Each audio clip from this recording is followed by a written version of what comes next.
All right, it is time for sports business here on Smart 24 TV, and this is Smart Mains Business. Well, when you look at what is ongoing in terms of the sports business, we are going to set our eyes first on the ongoing All-Africa Badminton Championship that is taking place here in Uganda. Last week, we did have the president here from the Badminton Championship, that is our coach Simon Mugabe, and he was taking us through the preparations ahead of this particular one, and of which we are now into that particular week as Uganda's women make it to the final in the All-Africa Championship.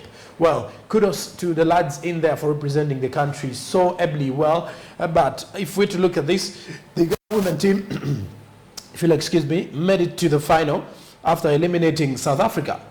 The hosts, Uganda, reached their first All-Africa Women Team Badminton Championship final against Egypt, as three teams finished on 4 points in Group B, with 2020 runners-up, Algeria, missing out on a place in the semi-final despite a 3-2 win against Egypt at the Lugogo Indoor Stadium. Uganda topped the group by inflicting a third straight 5-0 defeat on Zimbabwe. All three of these particular teams in Group A finished on 2 points with one win apiece from the three teams.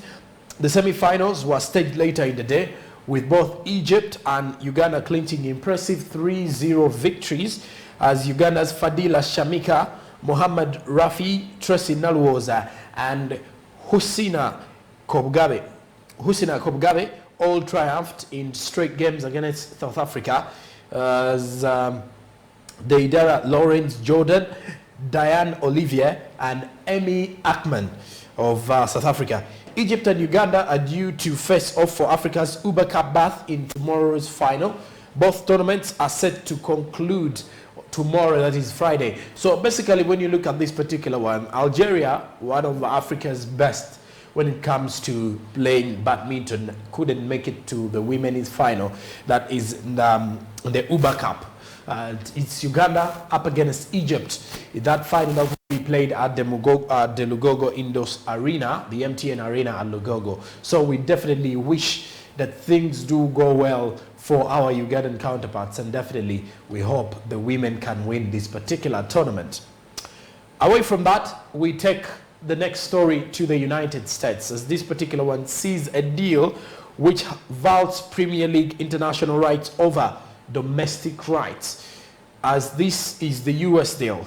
The league is set to rake in $7.2 billion in foreign TV rights from the 2022 to the 2025 seasons, while its domestic rights total will of $6.9 million in that particular period will be at that range. The international rights grew 30% from the previous 3-year cycle, as the United States rights accounted for much of that particular increase that has been ongoing, with Comcast re-upping its contract on a 6-year deal reportedly worth over $2.7 billion. Its previous 6-year pact cost $1.1 billion, as if you're to look in May 2021, the Premier League renewed its existing domestic rights deal with Amazon, BT and Sky, foregoing a traditional auction while the league was still recovering from the pandemic. So when you look at BT, Amazon and Sky have new contracts with the Premier League. The league is still recovering from the pandemic, though, as a number of teams are signing a number of contracts as well. When you look at the other situation, the bump in international rights will help boost payments delivered on teams, as the 2022 to 2023 season champions will see their bonus rise to $238 million from $207 million, and the bottom placing team will pocket $143.3 million, up from $131.2 million. Away from that, let's talk the World Cup. This very year will see FIFA World Cup 2022 be staged and hosted by Qatar. A number of teams have already qualified. However, for the African countries, they are still having another playoff to have to see which 5 teams will be representing the continent on top of the world's biggest sporting event.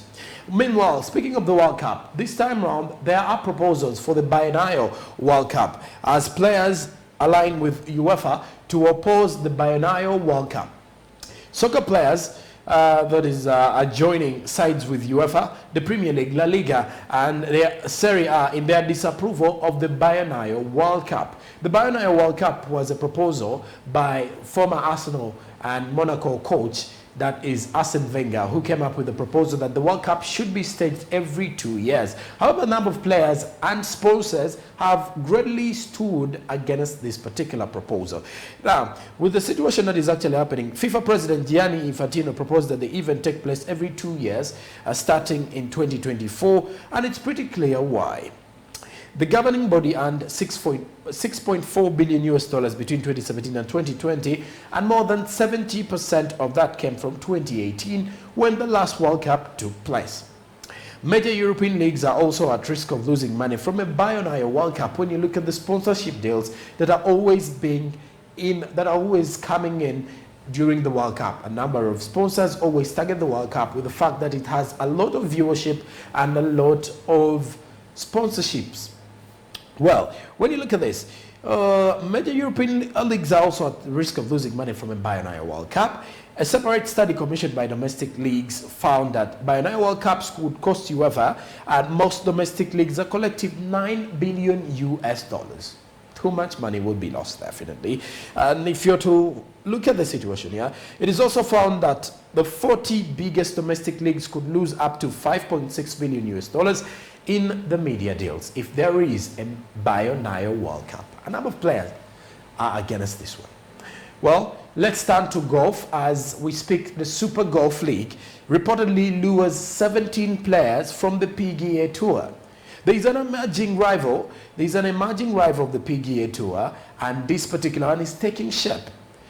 17 players have reportedly signed on to the Super Golf League, getting away from the PGA. The breakaway league, backed by a group of investors from Saudi Arabia, is offering lucrative bonuses and prizes to lure golfers from the sport's dominant institution, the PGA. The new league could start in June as top players including Dustin Johnson, Brooks Koepka have reportedly received offers of $30 million to $50 million to join the league. Bryson DeChambeau denied reports of a $135 million offer from the Super Golf League. He and Phil Mickelson are rumored to be leaving the PGA Tour. Investors backing the project are reportedly willing to spend up to $2 billion to draw in top players. Wow. Let's talk the Super Bowl. Meanwhile, speaking of the Super Bowl this time around, if we are to look collectively of what is happening across the world, the Super Bowl normally happens in the US in the National Football League, the NFL. New Jersey sets new record with 144 million wagered. As despite stiff competition from the sports betting industry largest market, New Jersey broke its own state record with $143.7 billion wagered on the Super Bowl on the Super Bowl that happened over the weekend. The record total from the Los Angeles Rams 23-20 win over the Cincinnati Bengals, which includes online and retail, was up to 22.4% from the $117.4 million as bettors scheduled out for the Tampa Bay Buccaneers 31-9 win over the Kansas City Chiefs last year. New Jersey reached the milestone despite an influx of sports bettors in neighboring New York City who worked on the Super Bowl for the first time. In January, the Empire State handled more than $1.6 billion in its first month of legal sports betting, a single month record for any state. Well, with that, summing up with the discussions, Inter Milan lost at home to Liverpool in the UEFA Champions League in the first leg of the round of last 16 as Mo Salah and Roberto Firmino guided the Cops past to win an advantage over Inter Milan in the first leg. The second leg will be played at Anfield. The other match was between RB Salzburg and it ended 1-1 between RB Salzburg and Bayern Munich. In first half, RB Salzburg led that particular match 1-0 before Bayern Munich came up to score in the second half. Well, with that is bringing us to the end of our sports business. This has been Smart 24 TV Sports Business and SMB. With that, it's a goodbye till tomorrow.